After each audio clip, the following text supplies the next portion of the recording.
The Hamas rockets came toward Beersheba and hit the ground, sending people scrambling for cover, even in residential neighborhoods. This house was hit by a rocket a few hours before we arrived, and from the outside it didn't look too bad. But inside, it's another story. A mother and father and 4 of their children were inside the home. When it was hit, when the sirens went off, they had less than a minute to run into their safe room, and they made it. They survived. We did the procedure, the husband says. We went to the safe room, closed the door. We heard a big boom, and straight after that, an electric outage. He says the young girls were in a little hysteria. We were lucky we entered the safe room. His wife says their fear was at first for the family and to protect the children. Then later, when they saw the incredible damage, they were stunned. We will go to a hotel for a few days until they find us an alternative home, she says. Their 9-year-old daughter said she was frightened when she heard the initial siren and then the large explosion.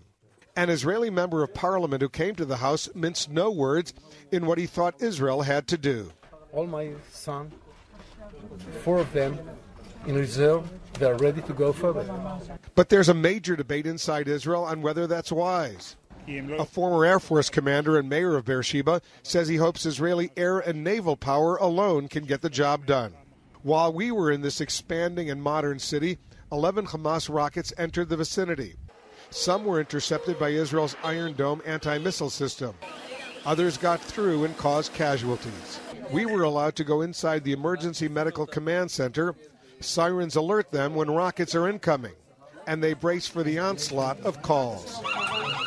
We're inside this Israeli ambulance. We've just left the command center, heading towards an area where rockets just landed, and apparently they're injured, and maybe even worse. We'll see what's going on.